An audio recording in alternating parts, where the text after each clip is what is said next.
یہ ایک ایسی بہن کی کہانی ہے جو اپنے بھائی کی قربانیوں کو یاد کر کے آج بھی تڑپ اٹھتی ہے۔ وہ کہتی ہے کہ ہم ایک بہت ہی غریب خاندان سے تعلق رکھتے ہیں۔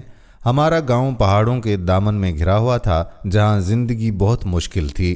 میں گھر میں بڑی تھی اور میرا بھائی مجھ سے 3 سال چھوٹا تھا۔ بچپن کی ایک غلطی کا قصہ تب شروع ہوا جب میری عمر 11 سال اور میرے بھائی کی 8 سال تھی۔ ہمارے گاؤں کے اسٹور پر ریشمی کپڑے کے بہت ہی خوبصورت ڈیزائن والے رومال آئے۔ گاؤں کی ہر لڑکی وہ رومال خرید رہی تھی۔ میرا بھی بہت جی للچایا کہ کاش ایک رومال میرے پاس بھی ہو۔ اس رومال کی قیمت $1 تھی، لیکن میری جیب میں صرف 50 سینٹ پڑے تھے۔ میری ہمت نہیں ہو رہی تھی کہ ابو سے مانگوں، کیونکہ گھر میں پہلے ہی بہت تنگی تھی۔ ایک دن جب میں اکیلی تھی تو میں نے والد کے دراز سے چپکے سے 50 سینٹ چوری کر لیے اور جا کر وہ رومال خرید لائی۔ والد کے پاس پیسے بہت کم ہوتے تھے، اس لیے انہیں فوراً پتہ چل گیا کہ دراز سے 50 سینٹ غائب ہیں۔ انہوں نے غصے میں ہم دونوں بہن بھائیوں کو اپنے سامنے کھڑا کر لیا اور پوچھا کہ پیسے کس نے لیے ہیں۔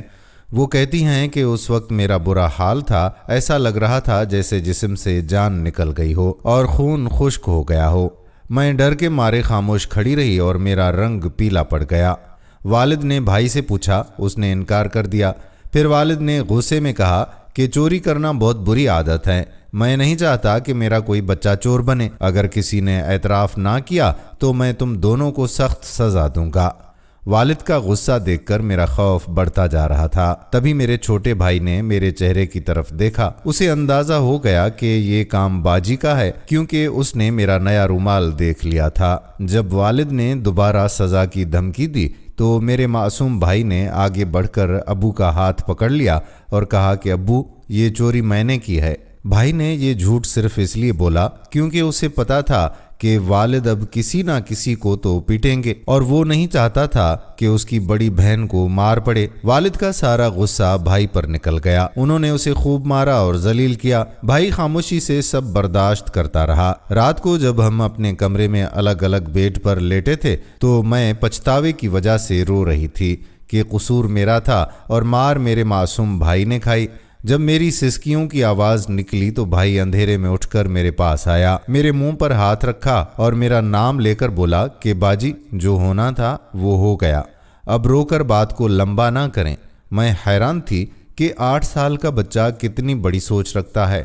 وقت گزرتا گیا، ہم دونوں پڑھائی میں اچھے تھے۔ جب رزلٹ آیا تو ہم دونوں نے A گریڈ لیا تھا۔ ایک دن میں نے دیکھا کہ ابو سین میں بہت اداس بیٹھے تھے۔ تھوڑی دیر بعد انہوں نے امی کو بلا کر کہا کہ بچوں کے نمبر تو بہت اچھے آئے ہیں، لیکن میرے پاس اتنے پیسے نہیں ہیں کہ دونوں کو کالج بھیج سکوں، میں صرف ایک کا داخلہ کروا سکتا ہوں۔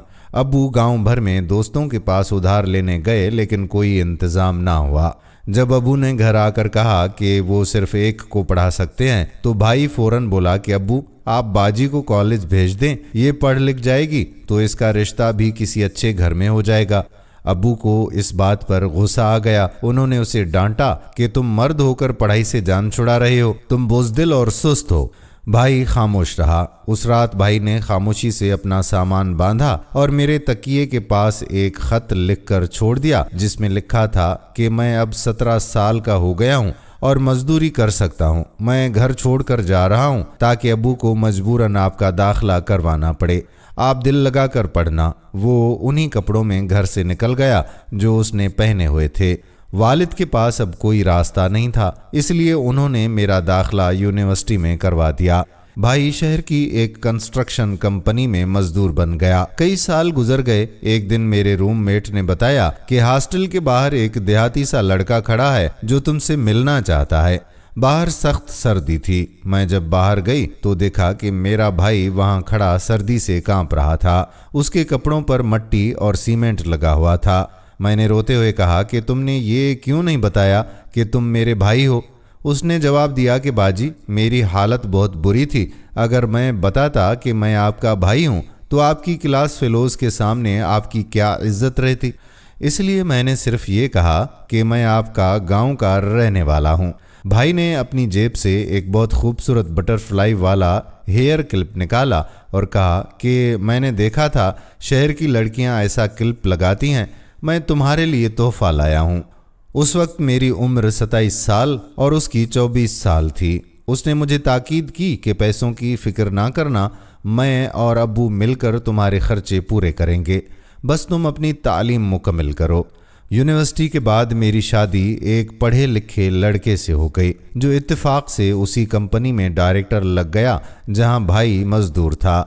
میرے شوہر نے مجھ سے کہا کہ تمہارا بھائی بہت محنت والا کام کرتا ہے، میں اسے سپروائزر بنا دیتا ہوں، لیکن بھائی نے صاف انکار کر دیا اور مجھ سے کہا کہ باجی تمہارا شوہر ابھی نیا ڈائریکٹر بنا ہے، اگر وہ ایک ان پڑھ مزدور کو ترقی دے گا تو لوگ باتیں کریں گے اور اس کی عزت خراب ہوگی۔ میں نہیں چاہتا کہ میری وجہ سے تمہارے شوہر کی ساکھ پر حرف آئے۔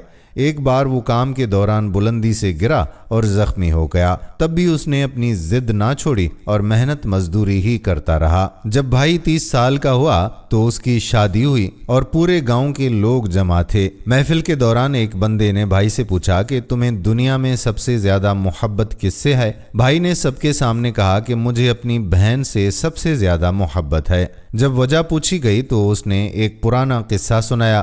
اس نے بتایا کہ جب ہم دونوں چھوٹے اور اسکول سے پیدل گھر آتے تھے تو ایک دن میرے دستانے کہیں گم ہو گئے تھے۔ میری بہن نے دیکھا کہ مجھے ٹھنڈ لگ رہی ہے تو اس نے اپنے دستانے اتار کر مجھے دے دیے اور خود ہاتھ جیب میں چھپا لیے۔ جب ہم گھر پہنچے تو میری بہن کے ہاتھ سردی سے نیلے پڑ چکے تھے اور ناخنوں میں خون جم گیا تھا۔ اس دن میں نے فیصلہ کیا تھا کہ میں زندگی بھر اپنی بہن کا خیال رکھوں گا۔ وہ کہتی ہے کہ سب لوگ تالیاں بجا رہے تھے لیکن میں رو رہی تھی۔ میں اس لیے رو رہی تھی کہ میں نے تو زندگی میں صرف ایک بار اس کے لیے دستانے قربان کیے تھے اور اس نے وہ بات سب کو بتا دی، لیکن اس نے میری خاطر جو اپنی پوری زندگی، اپنی پڑھائی، اپنی جوانی اور اپنی خوشیاں قربان کر دیں، وہ بات اس نے کسی کو نہیں بتائی۔